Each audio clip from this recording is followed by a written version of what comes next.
of Secondary Education, Central Institute for Vocational Education, and also he is on the various academic committees of 36 universities in India.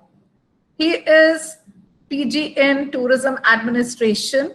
He is the first researcher in Maharashtra state of India to be awarded PhD in Tourism Planning and Development. He also holds postgraduate degrees in Physics and Electronics, Business Management and Education.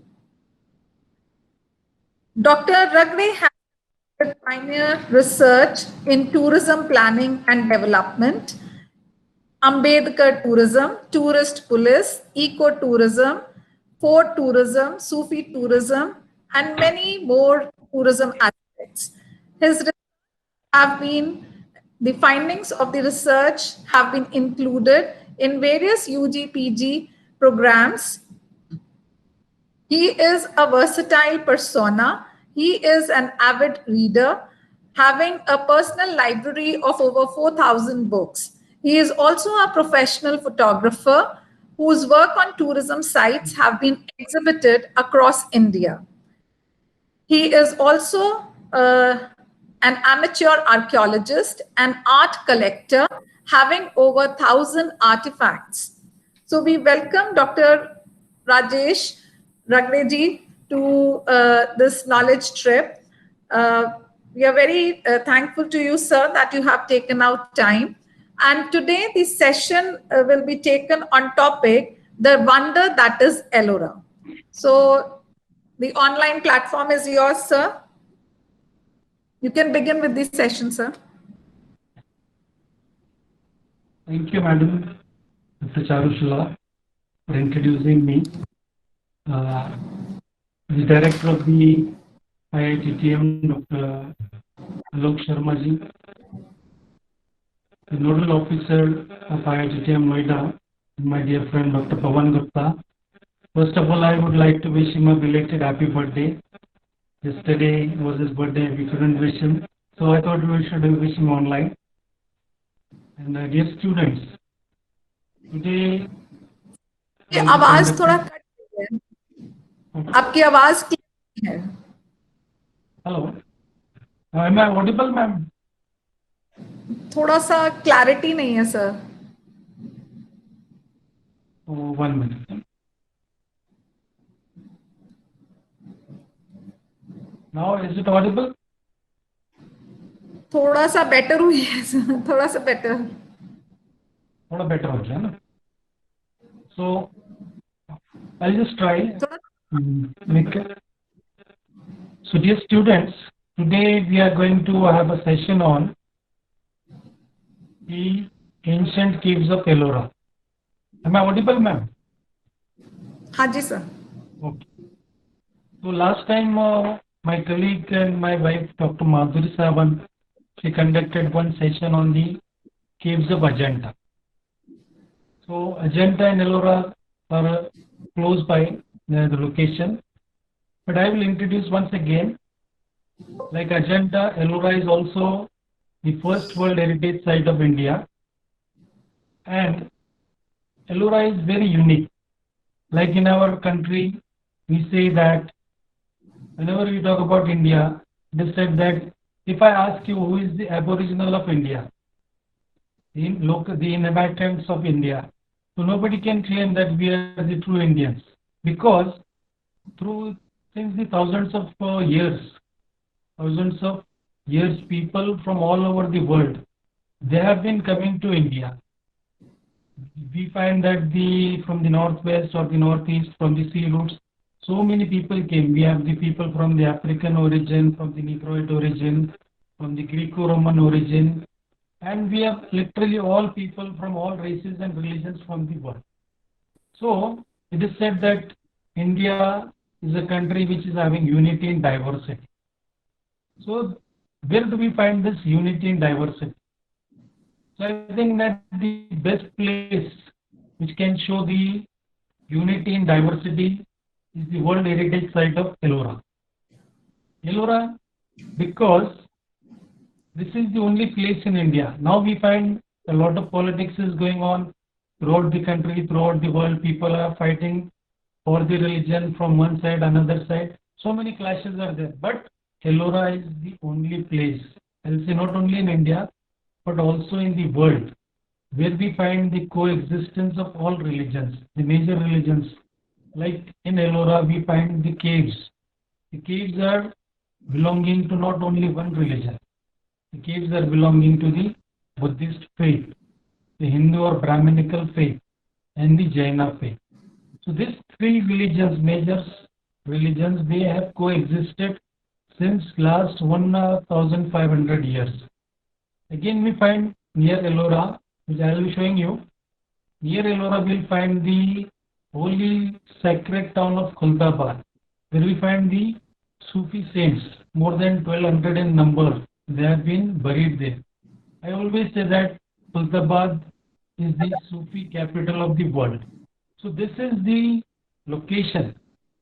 Now, before beginning, I will just introduce why these caves were excavated. Now, first of all, we should know that the caves were excavated. They are located on the ancient trade routes. We have over 1200 caves in India. Out of that, we have the caves means we have the rock cut caves, or we have a technical name, rock cut temples. So we have 1200 rock cut temples in India, and out of that 900 are in West India, western part of India, and out of that 900, 800 are located in Maharashtra. And the best ones are the Ajanta and Ellora caves, which are the first World Heritage Sites of India. Again, they are the included in the most iconic sites of India. Again, now we are in the monsoon season, rainy season. So during this season, yesterday we began with the Shravana Mas. So we know that during this particular monsoon, the holy monks, the Buddhist and Jain monks, they follow the Varshavasa. So in Varshavasa, the monks who are traveling throughout the countryside, they have to stay in one particular location. So these caves are basically excavated for the religious monks. They will be staying for the rainy season in that location. Now, again, there are so many other purposes. One more very important purpose, especially for the students, they should know that these are the places of the accommodation. Like today we have the hotels and the supplementary accommodation, right from the star categorization to the homestays and all. But during the ancient times, these caves are the places where we find the accommodation for the ongoing traders, ongoing pilgrims, ongoing travelers. So this was the general introduction, and in my presentation I will be showing you why we say that Ellora, the caves of Ellora is a wonder. Before starting, I would like to mention that it is my quote. I always say that today in this era of technological revolution, information revolution, you can create everything, you can recreate everything. Like man has gone to the moon, we have the moon mission, we have the Mars mission, we have landed on the other planets. So this is possible. We have recreated so many other monuments. Like we have the Taj Mahal, the most beautiful monument in India. But again, we can recreate Taj Mahal. Taj Mahal has been recreated many a times. We find that it is a typical architecture which can be replicated. We have the Black Taj Mahal, or we have the Taj Mahal replicas in Aurangabad, in my hometown, we have one more replica of Taj Mahal known as Bibi Ka Maqbara. That is possible. In the other sides of the world, we find the replicas of the Taj Mahal. This is possible. We have the ancient wonders. In that we have included the pyramids of Europe. Pyramids, again, they are the wonders of the world. But again, I will say that today also we can recreate the pyramids. It is very simple architecture. It is just piling up the stones one upon the another. So that can be done. It is possible. But I will say that it is my challenge to the scientists, to the architects, to the engineers, that you cannot recreate, especially the Kailasa cave, the cave number 16 of Ellora. Even after having all technology, all facilities, you cannot recreate the Kailasa. How? That I'll show in my slides.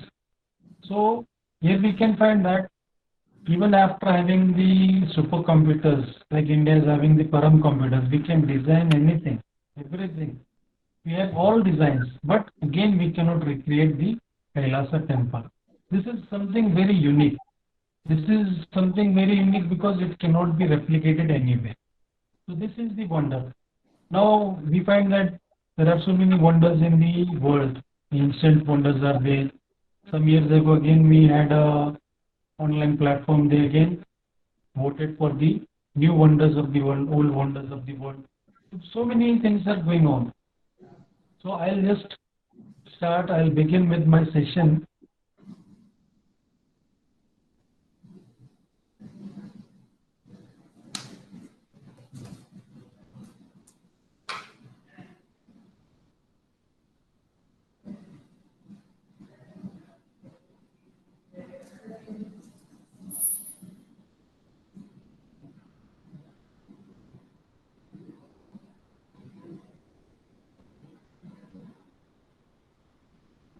So here you can find this is the Kailasa temple of Ellora, the most beautiful monument is excavated from top to bottom.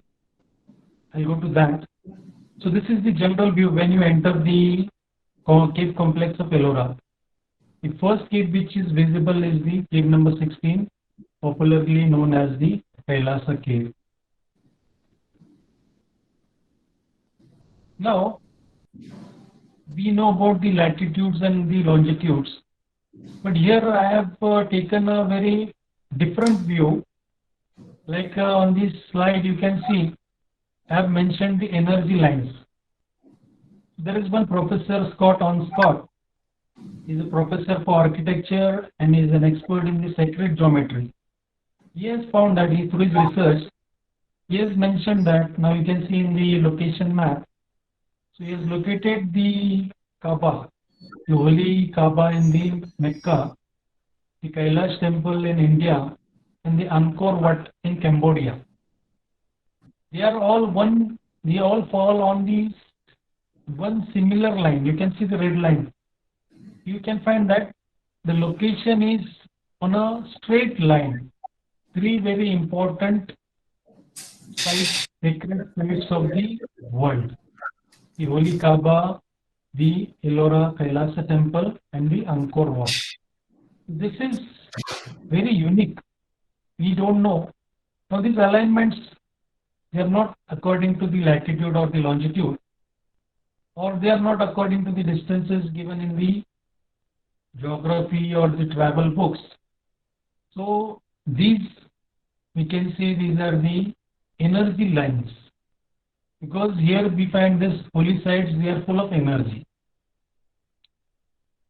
So these ancient sites, they were created on the energy lines, which means that the sacred sites were interlinked in their location, and they seem to have followed a preconceived plan. So these three locations we can see. Now in the next slide, again we can find a different view.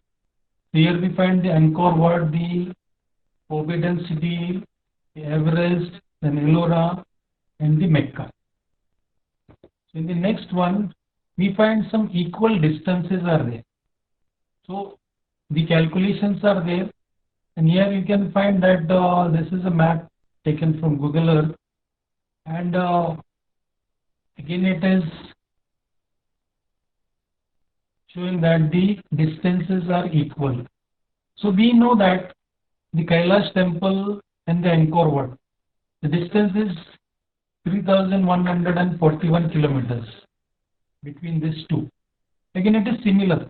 So 3.14 is the pi. In the ancient algebra, we find the value of the pi. So this is very unique, right? So here we will go. Now this is the present location. In this location, you can see that last time also here the students have seen this map. So here we find the places which are having the caves and the places which are having the cities, ancient cities, and the locations which are having the cities and the cave. So now I am sitting in Aurangabad, that is the ancient city of Raj Talaka. 2000-year-old town was there in Aurangabad. And again we have near Aurangabad we have Ellora, then we have Pittalkora. These are the caves, Ghatakkocha, Ajanta, then we have Ellora, then we have the ancient city of Pratishtana. Now, Pratishtana is a location near Aurangabad, south of Aurangabad, which is having the trade relations with the Roman Empire. It is through the archaeological evidences we have found this trade was going on, and these locations are on the trade routes. So this silk of Titan was very famous, and the emperors and the royal people of Rome, they used to stitch their robes and the clothes from the silk of Titan. A very unique site of India. So we find that these all locations, they are on the ancient trade routes, and through these trade routes, the traders are traveling. Now this is the map of the Western India, or we can say Western India ancient trade route. Now it is linking to the Silk Route when we go towards the north. Now from the north, we are again going to the other parts of the world. Again, this is a Google map. Here you can find the exact location of the Ellora caves. Like I mentioned earlier, we have the Buddhist caves, we have the Hindu or Brahminical caves, and we have the Jaina caves. So we find that the groups are located in 3 different colors here. The first group, like it is from the 5th century. Now here it is very interesting to know that this location you find the caves of Ellora, and again you find one location here, the yellow one on the top right side, that is the ancient town of Kolkaba. And in Ellora we have one more temple, that is the Grushneshwara. It is one of the Jyotirlinga temples of India. So this particular group of caves, I'll just highlight that the earliest caves, now the caves, they were excavated from the 5th century AD till the 11th century AD. So 3 different groups are there.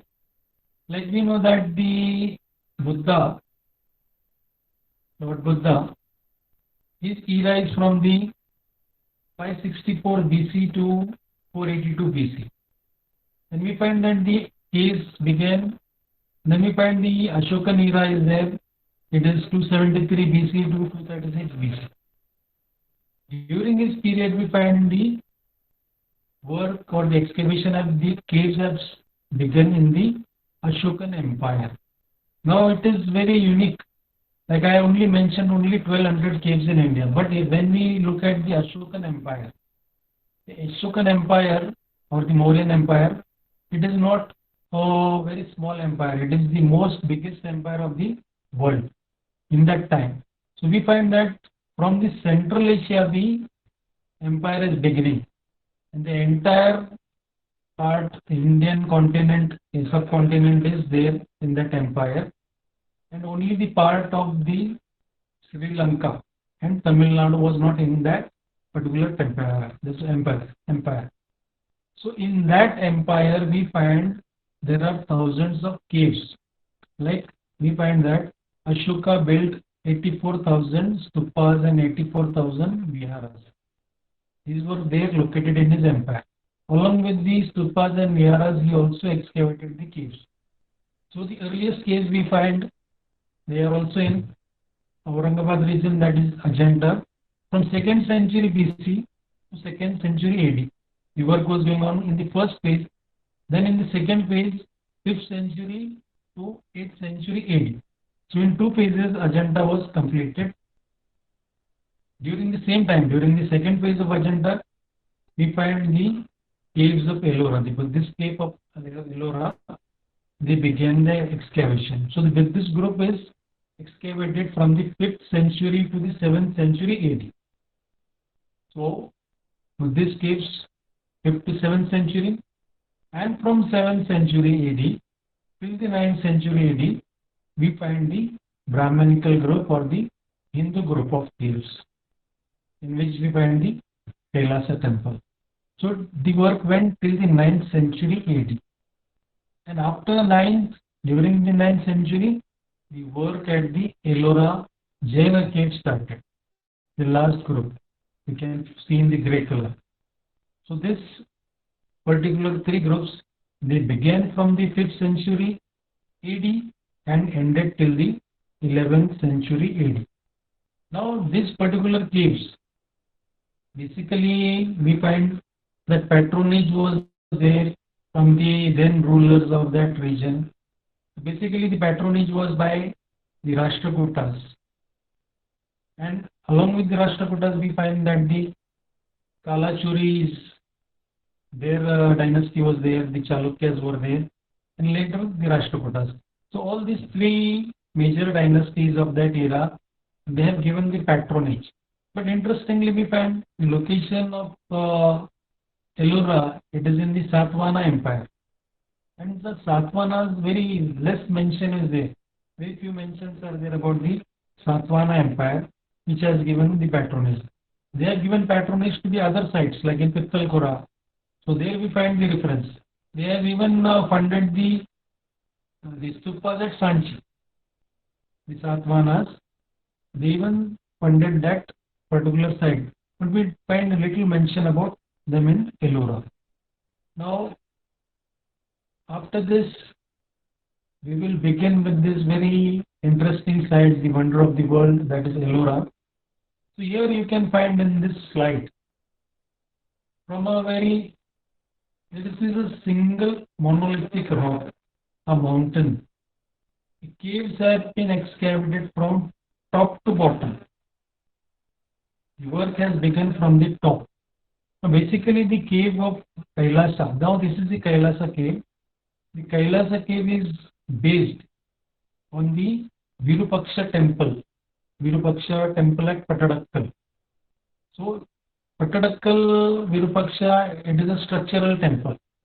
It is built from the base to the top. But very interestingly, this is the only temple maybe in the world which has been excavated from top to bottom. And I'll just, it is from a single monolithic rock, and I'll give you the exact dimensions. Now this rock was excavated, this temple was excavated. The dimension is, it is like 164 feet east to west, from the front side, east to west. And it is 109 feet deep inside, and the height is 96 feet. So this is the bird's eye view of the temple. Here you can find the front view. Again, it is from a drone camera. You can find the temple.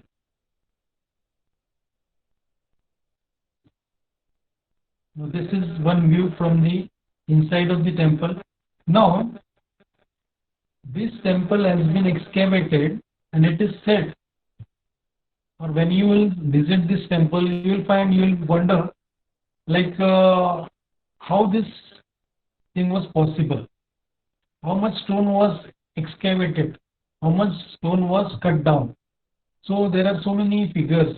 The researchers, they have several figures, and basically when we just count, if the architects and the engineers, if they look into the figures which are given the size, like 164 into 109, and the height is 96. So we can assume that minimum 2 lakh tons of stone was excavated. It was cut down. 2 lakh tons. Again, there is some other figure. Now I have given the minimum. Some experts, they claim that it is 4 lakh tons of the stone. It was actually cut down. You just imagine the magnitude of the excavation. How many years, how many people might have been working there. So I'm explaining that in the next part. See So here, now everybody knows about the caves of Ajanta, Ellora. You have seen these photographs in the website or in the magazines, anywhere you can see. Later on, we will see why it is very important. Here we can see a view from the east side. We find this Dhwajastambha, the central pillar is there beside the main shrine, and we find the elephant. The same is on the other side. So it is also the Vijayastambha or the Dhwajastambha, where the flag of the king was displayed there on the top. And here we find that in all of the caves of India, especially in Maharashtra, we will find the elephants. The elephants are the sign, they are the sign of prosperity of any king and emperor. Because having the how many elephants the emperor or king is having, based upon that, you can find his worth is considered, or how big or how strong that emperor is. Here we will find that from here we can get a view how the stone was cut from top to bottom. You can just see this. This is from the other side. This is from the east side and this is from the west side. Same replica is there. Now here we find the entire Mahabharata. Mahabharata is excavated on one side of the temple, and on the other side we find the Ramayana. Now these two great epics, there are so many stories, there are these two great epics of India. Many people, they believe in the Ramayana, they believe in the Mahabharata, but again there are people who don't believe in Mahabharata and Ramayana. But this is the place. Like in Ellora, cave number 16, you can find the entire narration of Mahabharata. It is something very unique. In one single carving, you can understand the entire story of Mahabharata, and the other, the Ramayana. Now, I will say that, I will relate that, why this particular Ramayana or the Mahabharata was excavated. Why the sculptures were excavated? We will first go to that sculptures, then we will explain that. Now here, this is a very interesting panel. Here we find that it is from the Ramayana. Yesterday there was a news going on in the national channels that the Sri Lanka, government of Sri Lanka, the airlines, official airlines, they have claimed that Ravana was having the aeroplane, the first aeroplanes of the world were existing during the time of Ravana. And continuously I was hearing to that. So this is the place in Ellora where we find this prototype of the plane in which he had abducted Sita. Here we find the Jatau is there, the Jatau and the plane. Now here some professors from different organizations, even from NASA, they have worked on this panel, and many of them have concluded that these kinds of planes which were called as the Vimana, like the plane of Ashwades, Ravana was called Pushpak Vimana. So this plane really existed. So there are theories and there are so many research which have proved that that kind of Vimanas or the planes or the flying machines were there, they existed during that era. Here we find one more interesting panel. Again it is about Ravana. He is shaking the Mount Kailasa. We find the entire scenario is given. Mount Kailash is there, Lord Shiva is there. The entire picturization is there. You can find so many small and big figures. So he had done the penance. Now we know that he got the boons from Lord Shiva. So this is very interesting panel. From here, we are going to the Jaina caves of Ellora. Now, here first we have seen the Kailas temple, and in the Jaina caves we find the Chota Kailas. It is a replica. To be precise, that it is after like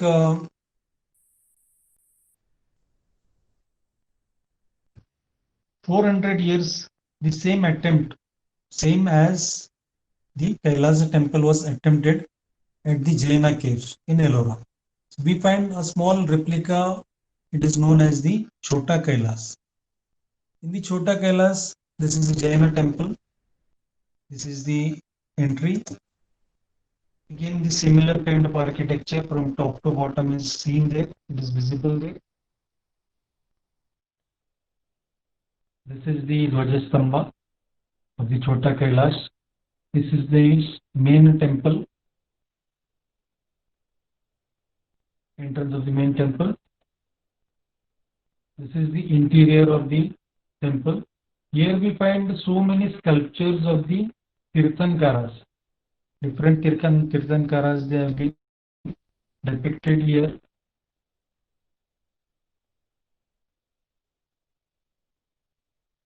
Here you will find paintings like Ajanta is famous for paintings. Pittalkura is famous for paintings. But in Ellora, unfortunately today the paintings are not visible. In some parts we find the paintings, like from this picture you can get an idea. All whatever sculptures were done there, the ceilings were done, they were plastered, and after the plaster they were painted. So this is one very small portion. It is on the ceiling, and here you can find the enlarged image. This is about an elephant. Here you can see the different colors, same as the colors which we find in. Very less in number. Here you can go. The first one, it is probably the cosmic dance of Shiva. The picture is not clear. Even the photographs, they are not very clear because they are inside the caves, and there we find the light is not there, and the paintings have they have become dull after hundreds of years. It's again a flying figure in the second. Again, we have the flying apsaras of Ajanta. We find a similar figure here. Again, this one is not that clear, but again, when we see certain things in this particular painting, we find the 3D effect is there. The depth is depicted, and you can see, especially on the middle part, you can feel the depth effect. Means it is a three-dimensional painting.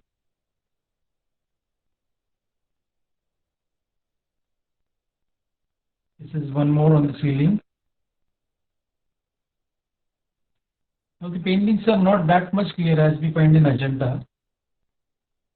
These are two figures of the Jaina Tirthankaras.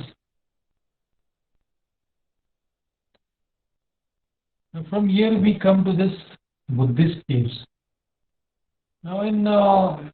Madhuri Sawant, in her presentation, she has elaborately explained about the Buddhist cave architecture. It consists of the viharas and the Chaitya Grahas. So this is one from the Buddhist caves. The picture is there. Our students, we had in fact one international workshop on Buddhist tourism, planning and development of Buddhist tourism. So here in this particular cave, you can see the number of students there sitting there and the dimensions of the cave, the Vihara cave. And we find that along this central hall, we find the cells are there. Cells where the monks and the traders, they are residing there, living. We just keep this in your memory for some time, and we will go to the next slide. Now this is a vihara. So now we come to the very unique It is one of the most unique caves of India. Like in Ajanta and other sites, we find the caves there, the Chaityagrahas and Viharas. But this particular Chaityagraha, it is two-storied. Here you can find two stories are there. We'll make it more clear. This is the facade. This is the first floor. The first floor, and unlike Ajanta or Ellora or any other Ajanta or any other Buddhist caves in India, the Gavaksha, the Chaitya window here is very different. We can find that the design is completely different. And here we have inside, now the door is closed, but inside we have a sitting area. We can see that from the top view, we can see inside. Now this is the actual Chaityagraha as we see from the first floor. Very elaborately designed. We find these sculptures and so many sculptures of Buddha. Now here we find Buddha on the reaching pose. This is the side view.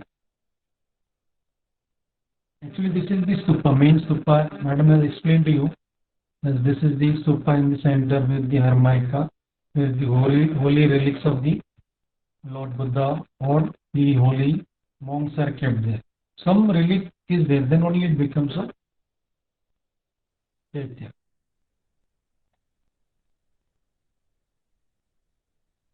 Again, this is the same. Now, after this Chaityas and Viharas, now what is this? This is a very important, unique cave which we find in India, that is in Ellora. So now this cave, purposely I have given the question mark. How do you categorize this cave? Right? Now it is like a building. Now this is 2 stories, and here we find another one. This is in 3 stories. Now 2 stories and 3 stories. Now what was the purpose? Why these particular caves are excavated like this? You must be wondering why. This is like a modern building in which now we know that the way the Kailasa was excavated from top to bottom, this entire cave, it is popularly known as Do Tal and Teen Tal. These caves, they are excavated from the front and they are going deep inside. It is like any other modern building. But here the uniqueness is that these particular caves, through my research, I have made a finding that this particular caves, and I'll explain. Like in the beginning, we have seen about the Kailasa temple. Now just imagine 5th century AD to 11th century AD. So it is a period of 600 years, 700 years. Now, as I mentioned that even today you cannot, it is my challenge that nobody in this world, any organization, any scientist, any architect, nobody in this world can recreate the cave of Kailasa, cave number 16, from top to bottom. So, usually when we go to this location or we read any books from any sources, official, unofficial, anywhere, everybody will give you very silly explanation. These all caves were chiseled with the help of the hammer, chisel and hammer. Chisel and hammer is not enough. So dear students and all faculties, you have to remember that this particular caves, 600 years the work is going on, and there are people who have been trained purposely. They have been trained as the engineers, the architects, and the craftsmen, and as the so many other professions are there. So now I will explain to you very important concept why these caves were excavated. Earlier I told you they are on the ancient trade route, they are on the and for the Varshavasa and for the accommodation. That is true. But the basic purpose of excavating any cave in India or in the Ashokan Empire, we find that in India we had the ancient universities like Takshashila in ancient India, now it is in Pakistan. But Takshashila, and in India we have today Nalanda, Vikramshila, Ujjaini. So we have so many universities. So the universities of ancient India, they attracted students from all over the world, specifically from the whole of Asia and even from Egypt and from the Greco-Roman Empire. Students from all places they are coming to. If I give you an example of only one example of Nalanda University. So Nalanda University, it is having 7,000 professors, teachers, and instructors. Mark my words, 7,000 teachers, professors, instructors who are teaching to the students. And the number of students from all over the world, it is 35,000. So 35,000 students are based in that campus of Nalanda. So Nalanda is a university town of that era. So we find that the entire university setup is there in ancient India, but unfortunately we lost everything after Bakhtawar Khilji. He invaded India and he killed the monks and the students and the teachers of Nalanda, and he burnt the entire library. So the all knowledge of India was lost. So sometime I will explain that also. But in India we had the universities. Universities are always meant for the higher education.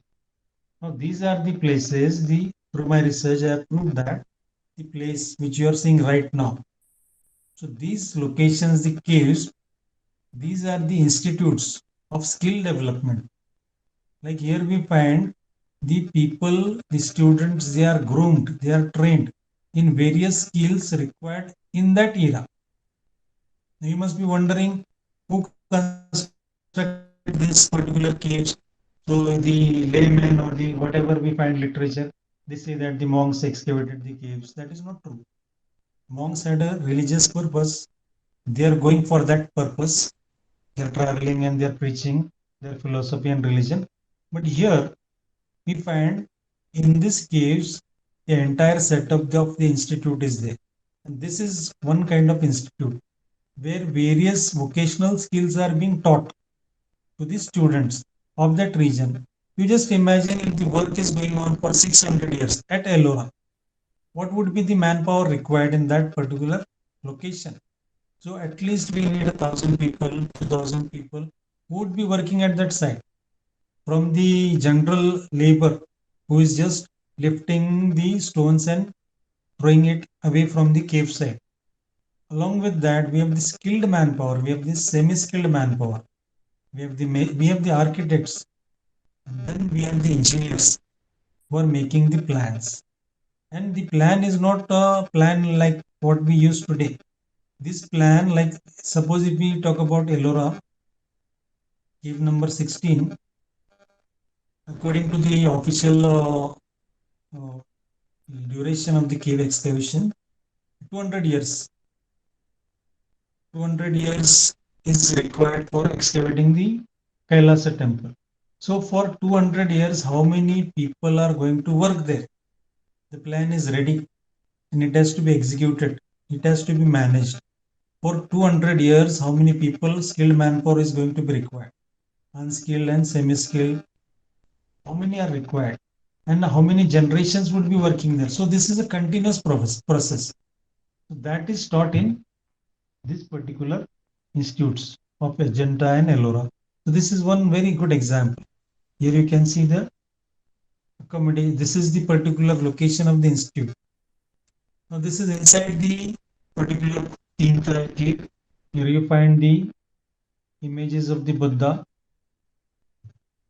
These are all 7 on one side and 7 on the other side in the main shrine. And here you can find again it is one from one of our international workshop. I'm very fortunate, like when I'm looking at this particular photograph right now, I just I just experienced that feeling that in the ancient times there might be some teacher who is teaching the students in the same location where this photograph has been taken. So likewise, from this photograph, you can just imagine how teaching was there. So teaching was being imparted, training was being imparted in this particular location. I'll just move forward. This is the entrance of the cave, Tintal. So here you can find these are the cells, and here you will find one small window. Actually, it is on the staircase. Staircase is from the inside, and for the ventilation and the light, this window has been excavated. We are going to the 3 floors from this side. Now, this is a residential complex like Nalanda. Again, we find that at least 5,000, 10,000 students might be there. And here, the requirement for living in this particular caves. I'll just highlight some of the parts. Here you can find this structure which is closed. Now, actually, this is a water tank. You cannot believe when you look it from the outside. This is a full-fledged water tank, like overhead tank we have in our houses. Like we have the fiber ones. But here this is a tank made in stone. We'll just go ahead. This is the first photograph. And when we climb the stairs, we go in the first floor, and then we find the tank is there. From here you can get a better view. Now here we find it is a very huge tank. Water is stored, and water is stored. It is the rainwater, which has been now rainwater harvesting. Nowadays we have this concept, but in all ancient Indian temples and the caves, we will find the water harvesting is there, and the water is channelized, and it is going and it is being stored. This is only one photograph. Actually, there are like more than 120 caves in Ellora, but officially only 34 are open for us. The others are either incomplete, unfinished caves. But we find the water bodies, the water tanks everywhere. So this is in the Tintal cave. We find this water tank is there. Now after this, we have started from the top. In the first slide, we have seen the Kailasa is carved from top to bottom, single monolithic stone. And we have seen the different forms of architecture, Chaityas, Viharas, Hindus, Jainas and all. Then I have also shown you the very different type of architecture, which is for the educational purpose. Now, after that, I will show you one very interesting photograph. Steps leading to question mark. Now, here you can find that these steps, they are leading to we don't know what.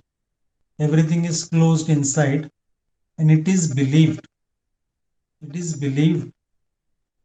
that there is an ancient city buried inside this particular cave complex of Ellora, and which is like today we can find it is almost 5 kilometers in length from cave number 1 to cave number 34.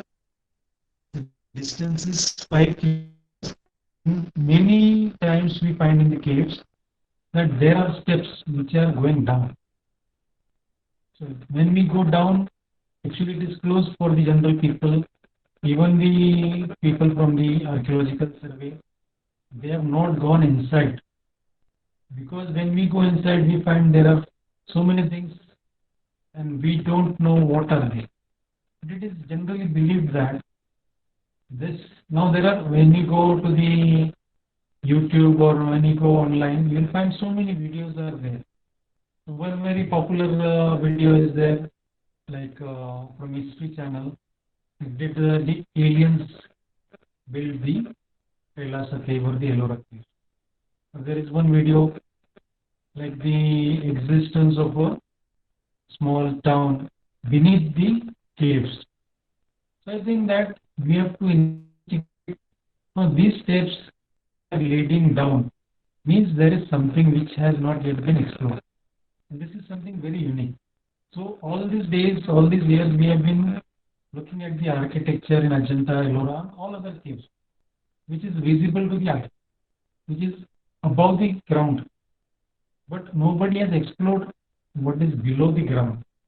And it is not only the basement or the underground as we have today, but I think it is a very important location, important thing which has been kept. Now, these are the secrets. This is a mystery which has to be solved by us. So, I think with this, I will stop here. And I just tried to give you an idea, a different view about the ancient caves of Ellora. The general view you can just read in the brochures and the books and all. But this is through my research findings, some of the things which I'll say that we just had 1 hour. When you actually, this is one of my very famous quotes.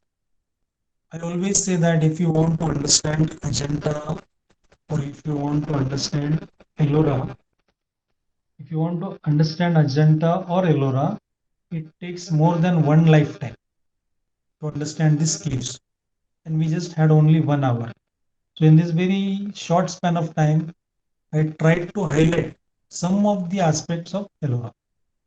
So for the further, now like our Department of Tourism Administration, we are all not only into teaching, we are having the master's program and all, but we are into research and we have also made some documentaries. So here we can find in this photograph Dr. Madhuri Sawan, my colleague. So there is one video on Kailash Temple, the open air cave of Ellora. You can find it on YouTube. And for any further information, you can mail me or you can visit my department page.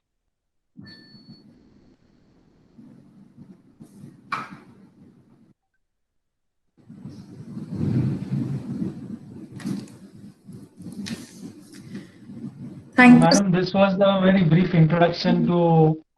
There are so many things which can be said, but time constraint. Actually, we have one workshop. So we conduct this workshop for 3 days. Okay, it is a sir. very short span of time. Mm-hmm. So thank you, madam. Thank you. Questions Thank are you, welcome. Any questions from the participants? May you please write down in the chat box.